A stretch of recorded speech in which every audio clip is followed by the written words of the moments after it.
Hello friends, welcome to BPSC right way. स्वागत है आप सभी का हमारे चैनल बीपीएससी राइट वे पर। आज हम लोग बिहार समसामयिकी का 7वां भाग लेकर आए हैं। इसके अंतर्गत हम लोग कुछ महत्वपूर्ण प्रश्नों को देखेंगे जो कि आपके आगे आने वाले परीक्षाओं के लिए अति महत्वपूर्ण है। तो चलिए हम लोग आगे बढ़ते हैं। अगर आपने अभी तक हमारे यूट्यूब चैनल को सब्सक्राइब नहीं किया है तो कृपया सब्सक्राइब कर लीजिए तथा बेल आइकन को जरूर दबा दीजिए, जिससे कि हमारे आगे आने वाले वीडियो का नोटिफिकेशन आपको मिल पाए। तो चलिए हम लोग शुरू करते हैं आज का सेशन और देखते हैं हमारा आज का पहला प्रश्न। हमारा आज का पहला प्रश्न है, बिहार के किस जिले में दक्षिण एशियाई महिला फिल्मोत्सव का आयोजन किया गया है? तो हमारे उत्तर हो जाएंगे पटना। बिहार राज्य फिल्म विकास एवं वित्त निगम और साउथ एशिया ट्रस्ट के संयुक्त तत्वाधान में पहली बार पटना में दक्षिण एशियाई महिला फिल्मोत्सव का आयोजन किया गया। इसमें कुल 6 फिल्में दिखाई गई है। नेपाल, बांग्लादेश, श्रीलंका और भारत के फिल्मकारों ने ये फिल्में स्त्री विमर्श के अनछुए पहलुओं पर फोकस करती है। तो इसमें आप लोगों को याद रखना है कि इसका आयोजन जो है वह पटना में किया गया था। आगे बढ़ते हैं और देखते हैं हमारा अगला प्रश्न। हमारा अगला प्रश्न है, हाल ही में बिहार से किस महिला को कबीर कोहिनूर सम्मान से सम्मानित किया गया है? तो हमारे उत्तर हो जाएंगे सुधा सिन्हा। बिहार के पटना विश्वविद्यालय में मनोविज्ञान विभाग की शिक्षिका रही प्रोफेसर सुधा सिन्हा को अंबेडकर अंतर्राष्ट्रीय केंद्र नई दिल्ली में अखिल भारतीय कबीर मठ, परंपरागत कबीर सदगुरु कबीर आश्रम और कबीर समाधि स्थल उत्तर प्रदेश की ओर से कबीर कोहिनूर सम्मान से सम्मानित किया गया। तो महत्वपूर्ण प्रश्न है, इसे आप लोग ध्यान रखेंगे कि कबीर कोहिनूर सम्मान से जो है वह किसे सम्मानित किया गया है? तो सुधा सिन्हा को। अगला प्रश्न, पहले चरण में बिहार के कितने थानों में एक साथ महिला हेल्प डेस्क की सुविधा प्रारंभ की गई है? तो हमारे उत्तर हो जाएंगे 500। मुख्यमंत्री नीतीश कुमार ने बिहार के 500 थानों में एक साथ महिला हेल्प डेस्क की सुविधा प्रारंभ की है। इस महिला हेल्प डेस्क को महिला पुलिस पदाधिकारी व महिला कर्मियों के द्वारा ही संचालित किया जाएगा, ताकि पीड़ित महिलाएं जो है आसानी से अपनी बात रख सके। प्रथम चरण में 500 थानों में यह व्यवस्था की जाएगी। तो आप लोगों को याद रखना है कि पहले चरण में जो है वह 500 थानों में एक साथ महिला हेल्प डेस्क की सुविधा प्रारंभ की गई है। अगला प्रश्न, हाल ही में बिहार पर्यटन का ब्रांड एम्बेसडर किसे बनाया गया है? तो हमारे उत्तर हो जाएंगे मैथिली ठाकुर। गायिका मैथिली ठाकुर को बिहार पर्यटन विभाग का ब्रांड एम्बेसडर बनाया गया है। ध्यान रहे कि मैथिली ठाकुर को पहले से ही बिहार खादी एवं हैंडीक्राफ्ट की ब्रांड एम्बेसडर बनाया जा चुका है। अब वह पर्यटन विभाग का भी ब्रांड एम्बेसडर होगी। तो महत्वपूर्ण प्रश्न है, इसे आप लोग आगे की परीक्षा के लिए ध्यान रखेंगे। बिहार पर्यटन विभाग का ब्रांड एम्बेसडर किसे बनाया गया है? तो मैथिली ठाकुर को। अगला प्रश्न, टीबी की घटती दर के लिए बिहार के कितने जिलों को सम्मानित किया गया है? तो हमारे उत्तर हो जाएंगे 5। टीबी उन्मूलन अभियान के तहत राज्य के 5 जिलों को सब नेशनल सर्टिफिकेशन पुरस्कार से नवाजा गया है।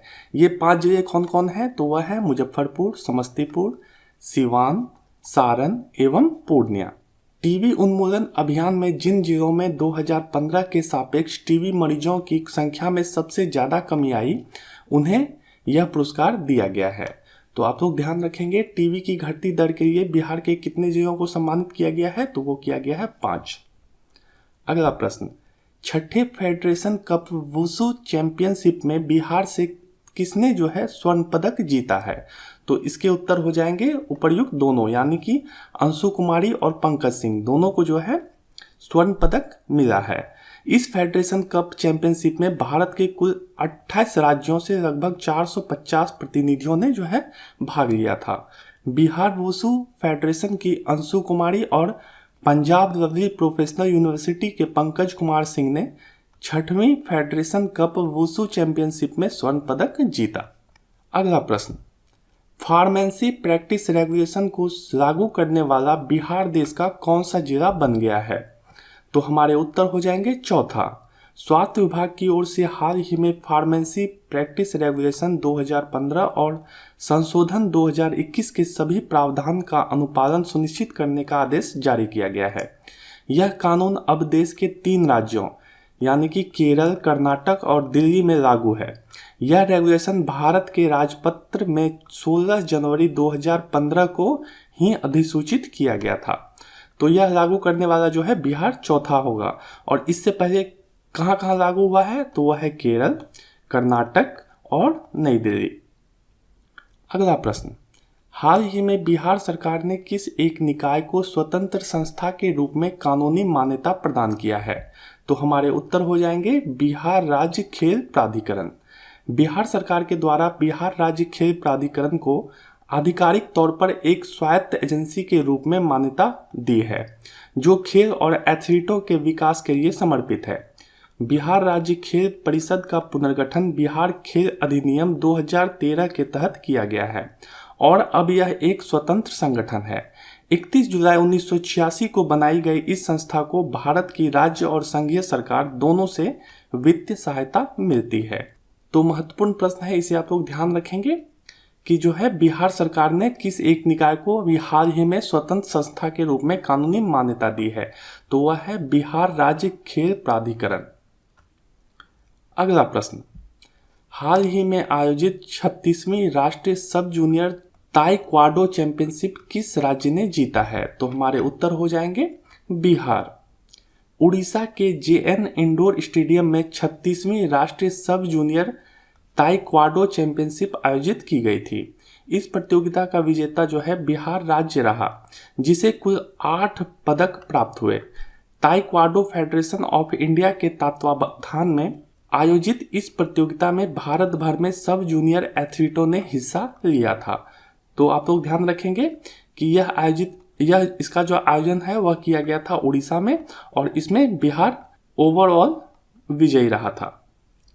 अगला प्रश्न, राष्ट्रीय मधुमक्खी पालन एवं शहरी मिशन के तहत बिहार में मीठी क्रांति के लिए कितने जिलों का चयन किया गया है?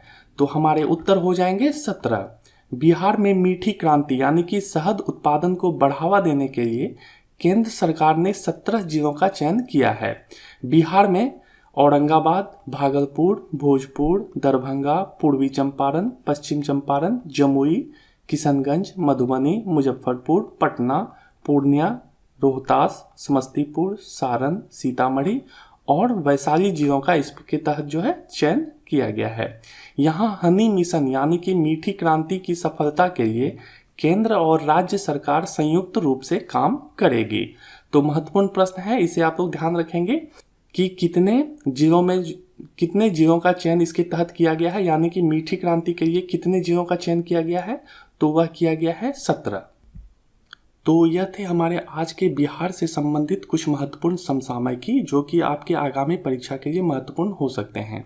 इसका पीडीएफ हम लोग अपने टेलीग्राम चैनल पर दे देते हैं, आप लोग वहां से इसे डाउनलोड कर सकते हैं। तो आज के लिए बस इतना ही, मिलते हैं हम लोग अगले वीडियो में। तब तक के लिए हमारे साथ बने रहने के लिए आप सभी का बहुत बहुत धन्यवाद।